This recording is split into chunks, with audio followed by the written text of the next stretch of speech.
Hello, my name is Kathy, and this is a Prepositions live class with CINCILINGUA. If you have questions today during the class, you can move your mouse around until you see the icon that says chat. When you click on this icon, it will open a white rectangle like this one, and there's a place at the bottom for you to type. When you hit enter, I will be able to see your questions, and I will be answering questions at the end of today's lesson. Let's look at the prepositions we will talk about today. It looks like they will be very confusing because many of them are similar. Actually, the ones that are similar, a lot of the ones that look similar to one another actually have the same meaning. And so you can say two different ways to mean the same thing. Here is the first example: amid and amidst. Amid and amidst. Both of these mean surrounded by or in the middle of. So if I am surrounded by something, it is in front of me, it is on each side of me and behind me. So in a circle around me, or in maybe a square around me, all the way around me is whatever that I am surrounded by. So amid and amidst both mean surrounded by or in the middle of. The difference is that they say about amidst, they are interchangeable, meaning that you can pick this one or this one, it doesn't matter. Both of these sound pretty formal. We'll talk about that in a little bit, the fact that they sound formal. Guess what? Amid, amidst, among, and amongst actually can mean all four of them the same thing, because we said amid is surrounded by and in the middle of. Among can also mean surrounded by, in the middle of. And amongst has the same meaning. The difference between amid and amidst, among and amongst, is yes, among can mean surrounded by and in the middle of, but among has more meanings. It can also mean being a member of a larger group, or it can mean occurring in practice by some members of a community. Okay. I think this would say occurring in or practiced by. I think there's a typo there. That something is occurring in a group in the community, or it's practiced by a group in the community. So amid and amidst, among and amongst can both mean surrounded by and in the middle of, and among and amongst also have the meanings of being a member of a larger group and occurring in or practiced by some members of a community. And this will be more clear when you see some examples. But the difference between among and amongst, it says that amongst seems old-fashioned. It might sound pretentious. Well, something that is old-fashioned is an old way of saying something, that we don't say it that way as often anymore.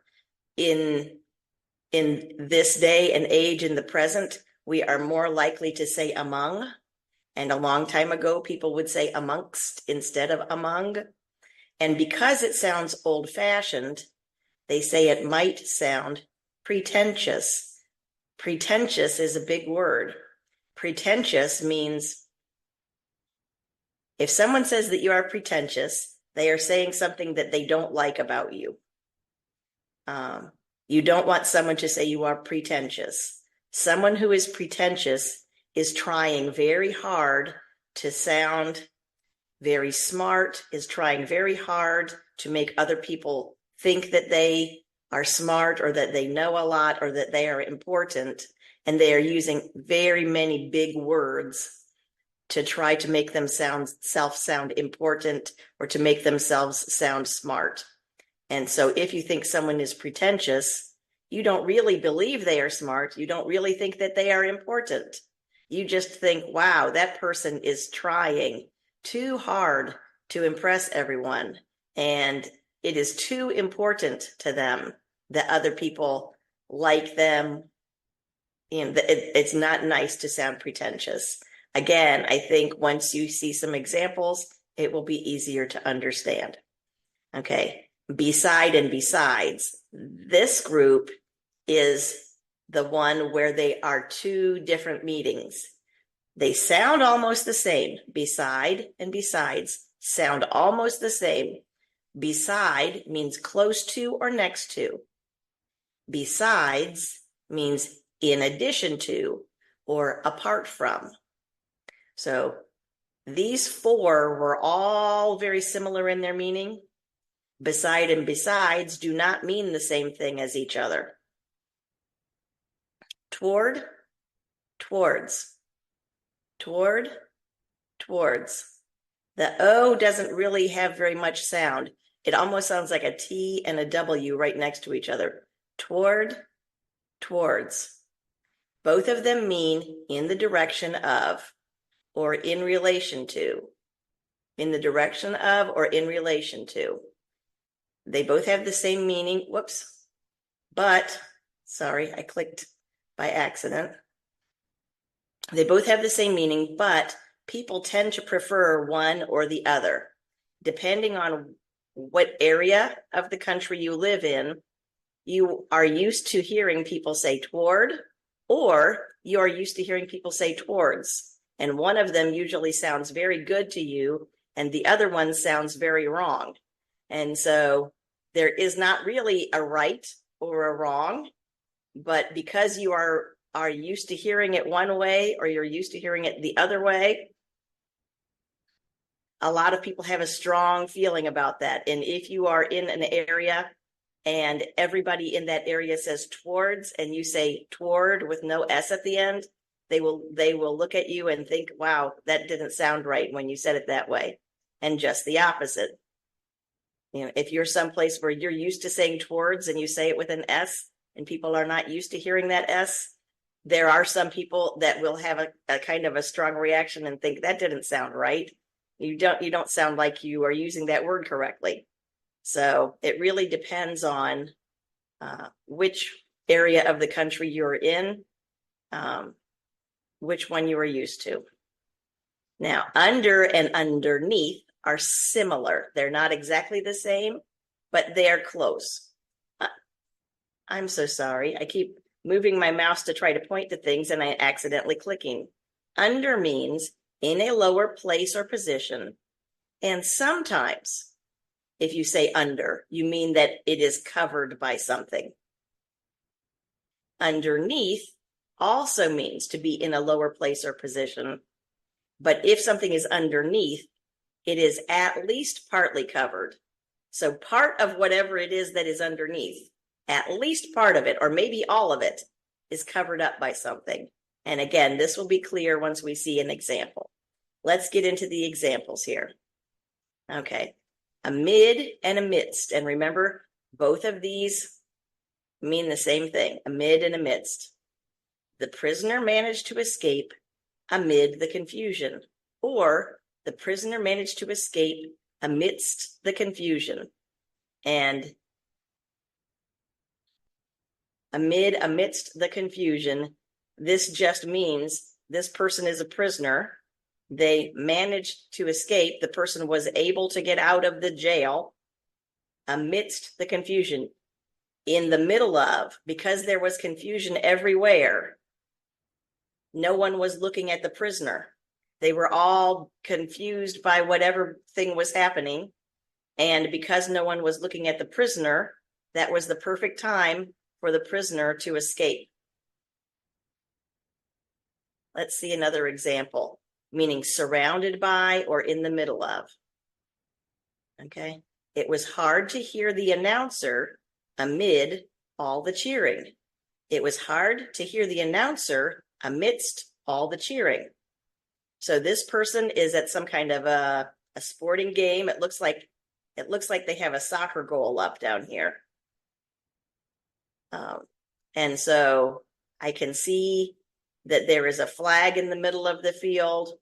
There might be some music playing, and this person is standing up and cheering. And you can imagine that many people in this stadium, in this arena, are standing up and cheering.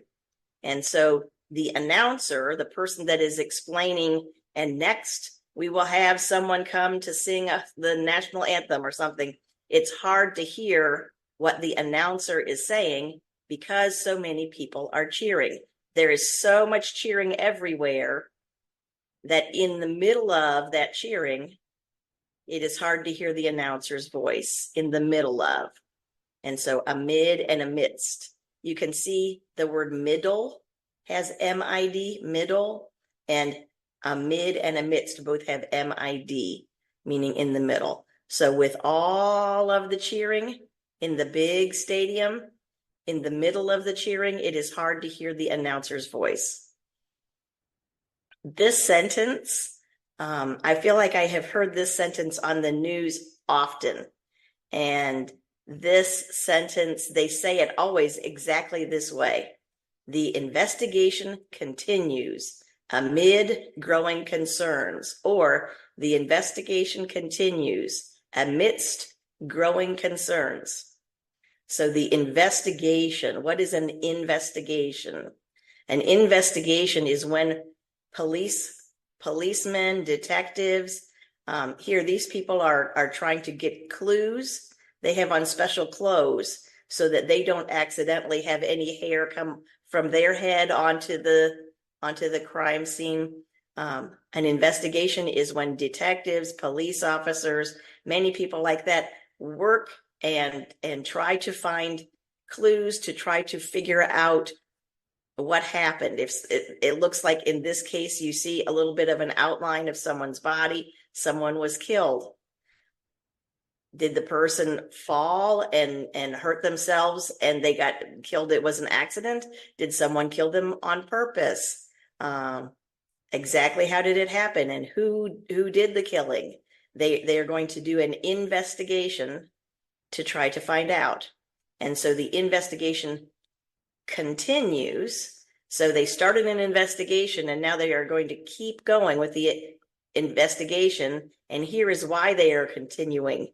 Because it is in the middle of, it is amidst growing concerns. If you are concerned about something, then you are worried about it, you are thinking about it. It is on your mind a lot. And so growing concerns means, wow, I'm thinking more and more about this. This is not somebody who just fell down and hit their head and they died. There are more reasons and more reasons now for us to think that something bad happened here and that someone caused this person to die. Someone murdered or killed this person. We are very concerned. The concerns are getting bigger and bigger. There are growing concerns. So the investigation is continuing amid growing concerns or amidst growing concerns. The concerns are getting bigger, and in the middle of all these big concerns, we are continuing to investigate. And so I think of all of the times that I ever hear the word amid or amidst, this sentence right here is the one that I think is the most famous, the most common one where I hear amid or amidst.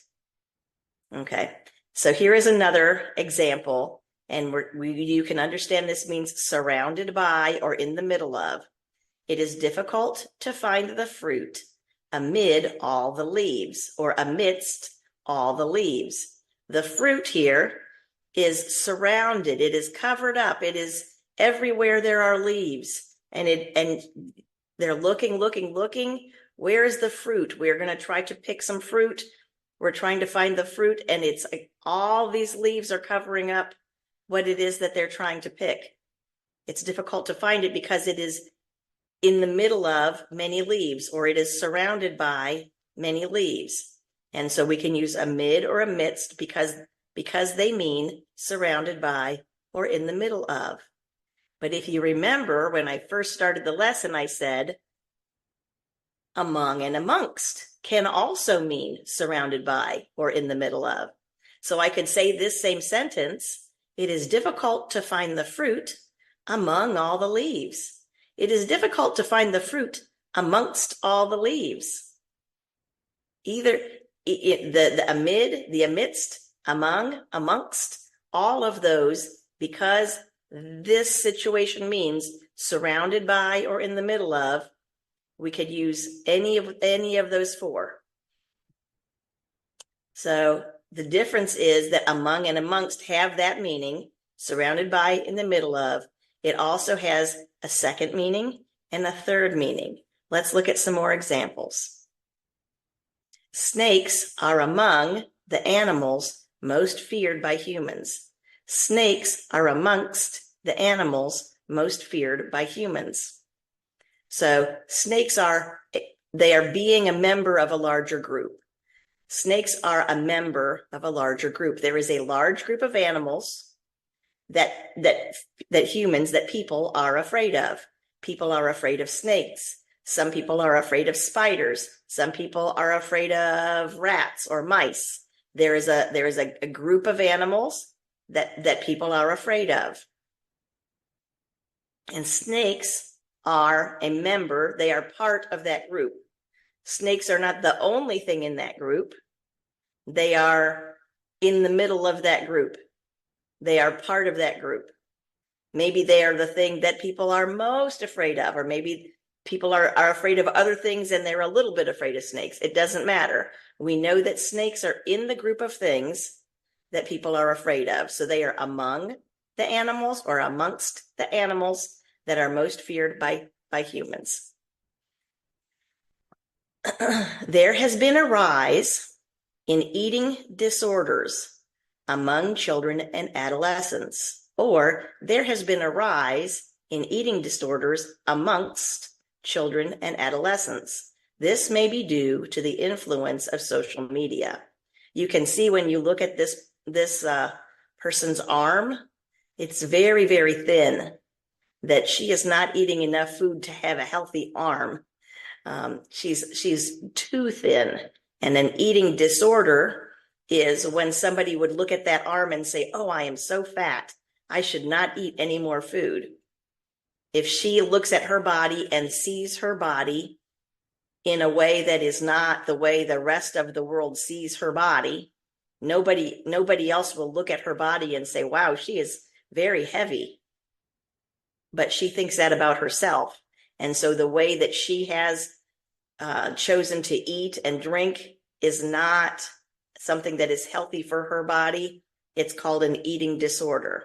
And when we say there has been a rise in eating disorders, that means that there are more and more and more now eating disorders. And who is having this eating disorders? The group of people that are children and adolescents. So this eating disorders problem is happening. It's occurring in these groups that are a member of a community, or it's practiced by these people that are a member of the community, the children and the adolescents. Maybe not the adults, maybe not the seniors who are much older, but amongst the children and the adolescents, the teenagers, or among the children and the adolescents. Okay, moving on. Now we have beside. And remember that all of the ones that we have talked about up until now have been similar to one another. And now we get to beside and besides, and those two are different from each other. So beside means close to or next to. And when we say next to, we mean to the side of. And you can see that in the word beside, it has the word side in it. And so here is a woman, and the dog is at her side. And it says, my dog loves to sit beside me. The dog is not sitting on her. The dog is not sitting under her. It is not behind her. It is beside. It is to her side. And so in an example like this, we would not say my dog loves to sit beside me, because yes, this dog is next to, is close to, but this dog is not to the side of. It says this picture is not a good example. The dog is close to her, but it is not to the side of her. Okay. Sometimes it doesn't matter very much about side or front or back when you have something that does not have a front and a back and a side. For example, if I use the word beside to say something about food, where should I put this bread? Put it on the table. Put it on the table beside the rice. The rice does not have a front or a back. The rice does not have a side. And so if you put it next to or close to the rice, then you are putting it beside the rice. And in that example, it does not really matter about having a side, but people do have a front, people do have a back, and people do have over here, and over here is the side. And if the dog is here or the dog is here, then the dog is beside her. This dog is close to her, but it is not beside her. Okay, these ones, it says my dogs sit beside one another. This is the side of the dog. This is the side of the dog. We can see the front of the dogs. We cannot see the back of the dogs, but they are touching each other's sides. My dogs sit beside one another. Now, this one is besides. We had beside meaning close to something and on the side of that thing. Besides means something different. When we add the S, it changes the meaning. Here, besides means in addition to or apart from. So here is the example. Besides English and Spanish, the most commonly spoken languages in the USA are Chinese, Tagalog, Vietnamese, French, Arabic, and Korean. So besides English and Spanish, in addition to English and Spanish. So English is the most spoken, Spanish is the second most spoken. And in addition to those two, here are some others that are also common in the United States. Are you surprised that Chinese, Tagalog, Vietnamese, French, Arabic, and Korean are popular in certain areas of the United States? Not in every area of the United States, but in certain areas of the United States, there are large groups that speak Chinese, Tagalog, Vietnamese, French, Arabic, or Korean. So here when we're using besides with an S, we mean in addition to. And here, besides their award-winning bread, the bakery also sells a variety of pastries. So this does not mean that they took the bread and they put the bread on the counter next to the pastries. It doesn't say beside the pastries. It's not saying next to the pastries. It's saying apart from or in addition to. This bakery has bread that is so good that the bread has won awards. The bakery, everybody knows this bakery has a wonderful bread. But also, in addition to that, also the bakery has a variety of pastries and many different kinds of pastries, of sweet desserts.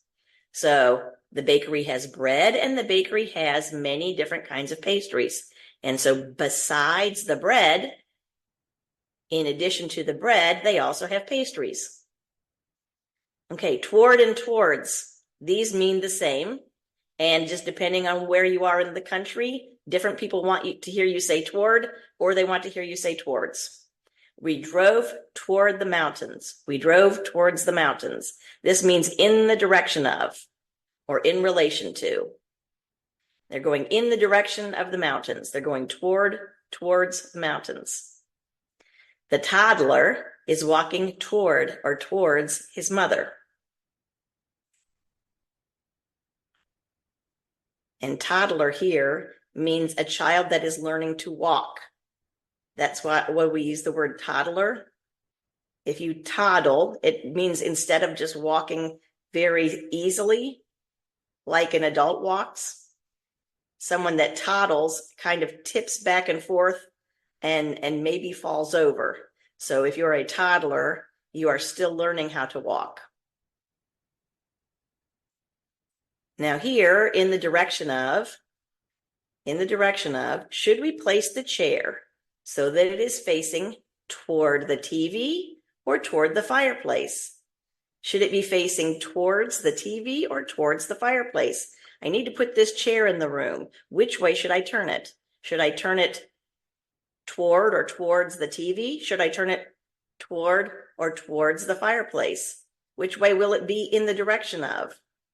In the relationship with the television or the fireplace? Okay, now this one means in relation to. In this example, the person is not in the direction of it's in relation to. He acted kindly toward her. He acted kindly towards her. So he is doing something kind for this person. And so the kindness is given to this woman. And it's not talking about which direction he's moving. It's talking about the relationship that he is doing something kind for her. That doesn't mean that he will know her and that they will stay friends forever. It just means that between these two people, he was being kind and did something kind for her. And that is an easier way to say this. It is easier to say he was kind to her, or he did something kind for her. To say he acted kindly toward her or he acted kindly towards her is very formal. I don't think people would say that in speech, in everyday speech. That's something that maybe you would read. People would understand the meaning of that, to act kindly towards someone, to act kindly towards or toward someone. But most people would just say, oh, he was kind to her. He was kind to her. Under in a lower place or a lower position, and sometimes it means that you're covered up by something. So the mechanic crawled under the car. The mechanic is in a lower position than the car. The car is up high. The mechanic is down under, is lower than the car. And part of his body is covered up, but when you use the word under, you don't always have to mean covered up. Here is an example. The dog sat under the table. The table is not really covering the dog. It's not touching the dog. Maybe if you are standing and you're looking down, maybe you cannot see the dog. And in that way, it kind of covers the dog. Or if you drop something on the table, it doesn't hit the dog. The dog is kind of covered that way. But if you are standing far away in the room, you can easily see the dog. The dog is not covered up by the table. The dog is not hidden by the table, even though he is under the table. The table is up high and the dog is lower than the table. The dog sat under the table. The paintings are on a shelf under the clock. So the clock is in a high position, the paintings are lower, and the clock is not covering up or hiding the pictures. It is easy to see the clock. It is easy to see the pictures. They are not being hidden by the clock. Underneath, at least part of something is covered up when you say underneath. It says, when Buddy is frightened, he hides underneath a blanket. Now, I could say he hides under a blanket, because under can mean covered up by, or under can mean it doesn't have to be covered up by. But if I say underneath, then at least part of the dog should be hidden by the blanket, underneath the blanket. And so we can see part of him. So he is at least partly covered. Part of him is covered, but not all of him is covered. It could be all of him is covered. He hides underneath the blanket, and then we only see blanket and we don't see dog. Okay. It took me a long time to find my missing shoe. It was hidden underneath my bed.